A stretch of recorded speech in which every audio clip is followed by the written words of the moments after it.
Praise the lord. ನಾವು ಇಂದು ಬಂದ್ಬಿಟ್ಟು ಅರಣ್ಯಕಾಂಡ 21ನೇ ಅಧ್ಯಾಯ 4ರಿಂದ 9 ವಾಕ್ಯಗಳನ್ನು ನಾವು ನೋಡುವವರಾಗಿದ್ದೇವೆ, ಧ್ಯಾನಿಸುವವರಾಗಿದ್ದೇವೆ. ಇಲ್ಲಿ ಮೋಶೆ ತಾಮ್ರದ ಸರ್ಪವನ್ನು ಮಾಡಿಸಿದ್ದನು. ಯಾಕೆ ಅಂದರೆ ಇಸ್ರಾಯೇಲ್ ಜನರು ಓರೆ ಬೆಟ್ಟದಿಂದ ಹೊರಟು ಎದೋಮ್ಯರ ದೇಶವನ್ನು ಸುತ್ತಿಕೊಂಡು ಹೋಗು ಕೆಂಪು ಸಮುದ್ರದ ಮಾರ್ಗವಾಗಿ ಪ್ರಯಾಣ ಮಾಡುತ್ತಿರುವಾಗ ಅಲ್ಲಿ ಅವರು ತುಂಬ ಆಯಾಸಗೊಂಡು ಬೇಸರಗೊಂಡ್ರಂತೆ. ಒಂದು ರೀಸನ್ ಏನಂದರೆ ದೇವರಿಗೂ ಮೋಶೆಗೆ ವಿರುದ್ಧವಾಗಿ ಅವರು ಮಾತನಾಡ್ತಾರೆ. ಯಾಕಂದರೆ ಅವರಿಗೆ ಸರಿಯಾದ ಊಟ, ಆಹಾರ, ನೀರಿಲ್ಲದೆ ನಿಸಾರವಾದ ಆಹಾರವನ್ನು ತಿಂದು ನಮಗೆ ಬೇಸರವಾಯಿತು ಹೇಳುವರಾದರು. ಅದಕ್ಕೆ ಯೆಹೋವನು ಉರಿಮಂಡಲವನ್ನು ಜನರೊಳಗೆ ಬರಮಾಡಿದನು. ಅವು ಜನರನ್ನು ಕಚ್ಚಿದ್ರಿಂದ ಬಹು ಜನ ಸತ್ತು ಹೋದರು. ಇಲ್ಲಿ ನಾವೇನು ನೋಡುತ್ತೀವಿ ಅಂದರೆ ಈ ಜನರು ಬಂದ್ಬಿಟ್ಟು ಏನೋ ಒಂದು ದೇವರಿಗೆ ವಿರುದ್ಧವಾಗಿ ಮಾತನಾಡ್ತಾನೆ ಇರ್ತಾರೆ. ಅವರು ಬಂದ್ಬಿಟ್ಟು ಊಟಕ್ಕಾಗಿ, ನೀರಿಗಾಗಿ, ಮತ್ತು ಅವರು ದೇವರು ಅವರಿಗೆ ಕೊಟ್ಟಿಲ್ಲ ಅಂತ ದೇವರನ್ನ ಮತ್ತು ಮೋಶೆಗೆ ವಿರುದ್ಧವಾಗಿ ಅವರು ಜನರು ಗುಣಗುಟ್ಟೋದ್ರಿಂದ ಪರಲೋಕದಲ್ಲಿರುವ ದೇವರು ಇದು ಕೋಪಗೊಂಡು ಏನು ಮಾಡ್ತಾನಂದರೆ ಉರಿಮಂಡಲಗಳ ಅಂದರೆ ಹಾವುಗಳನ್ನು ಬರಮಾಡ್ತಾನೆ. ಹಾವುಗಳನ್ನು ಬರಮಾಡಿ ಅನೇಕ ಜನರಲ್ಲಿ ಸತ್ತೋಗ್ತಾರೆ.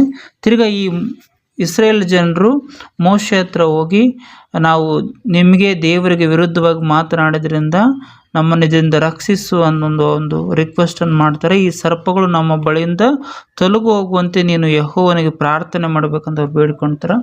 ಆಗ ಮೋಶೆ ಜನರಿಗೋಸ್ಕರ ಪ್ರಾರ್ಥಿಸಲಾಗಿ ಯೆಹೋವನು ಅವನಿಗೆ, ನೀನು ತಾಮ್ರದಿಂದ ವಿಷಸರ್ಪ ಆಕಾರವನ್ನು ಮಾಡಿಸಿ ಧ್ವಜಸ್ತಂಭದ ಮೇಲೆ ಎತ್ತಿ ನಿಲ್ಲಿಸಬೇಕು. ಸರ್ಪಗಳಿಂದ ಗಾಯಪಟ್ಟವನು ಅದನ್ನು ನೋಡಿ ಬದುಕಿಕೊಳ್ಳುವನು ಎಂಬುದಾಗಿ ನಾವು ಇಲ್ಲಿ ನೋಡ್ತೀವಿ. ಇದೇ ರೀತಿಯಾಗಿ ನಾವು ಆ ಅರಣ್ಯಕಾಂಡದಲ್ಲಿ ನೋಡುವ ಪ್ರಕಾರ ಕೂಡ ನಾವು ಹೊಸ ಒಡಂಬಡಿಕೆಯಲ್ಲಿ ಕೂಡ ಜಾನ್ ಪುಸ್ತಕದಲ್ಲಿ ಕೂಡ 3ನೇ ಅಧ್ಯಾಯದಲ್ಲಿ 13ರಿಂದ ಕೂಡ ಹೀಗೆ ಹೇಳ್ತಾನೆ, ಪರಲೋಕದಿಂದ ಇಳಿದು ಬಂದವನೇ ಅಂದರೆ ಮನುಷ್ಯಕುಮಾರನೇ ಹೊರತು ಮತ್ತಾರು ಪರಲೋಕಕ್ಕೆ ಏರಿ ಹೋದವರೆಲ್ಲ.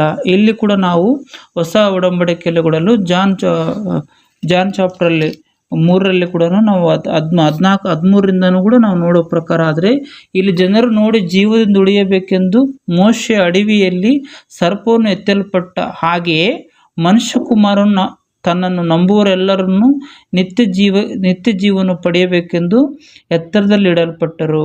ಇಲ್ಲೇನು ಹೇಳುತ್ತಂದರೆ, ನಾವು ಹಳೆಯ ಒಡಂಬಡಿಕೆಯಲ್ಲಿ ಮೋಶೆ ಸರ್ಪವನ್ನು ಎತ್ತಿ ಅವರು ಅಲ್ಲಿಂದ ಸರ್ಪವನ್ನು ದೃಷ್ಟಿಸಿ ನೋಡಿ ಅವ್ರಿಗೆ ಏನಾಗ್ತಾರೆ, ಆ ವಿಷಯದಿಂದ ವಾಸಿ ಪಡ್ತಾರೆ. ಅದೇ ರೀತಿಯಾಗಿ ನಾವು ಈಗಿನ ಕಾಲದಲ್ಲಿ ನಾವು ಯೇಸು ಕ್ರಿಸ್ತರನ್ನು ದೃಷ್ಟಿಸಿ ನೋಡುವಾಗ ನಾವು ಎಲ್ಲ ಕಾರ್ಯಗಳನ್ನು ಜಯಿಸಬಲ್ಲೆವೆಂದು ಇಲ್ಲಿ ತಿಳಿಸ್ತಾನೆ. ಯಾಕಂದರೆ ಆತನೇ ಜೀವವೂ ಮಾರ್ಗವೂ ಆಗಿದ್ದಾನೆ.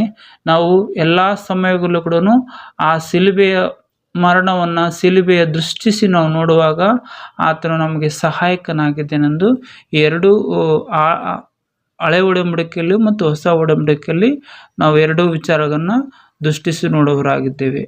ಆಮೇನ್.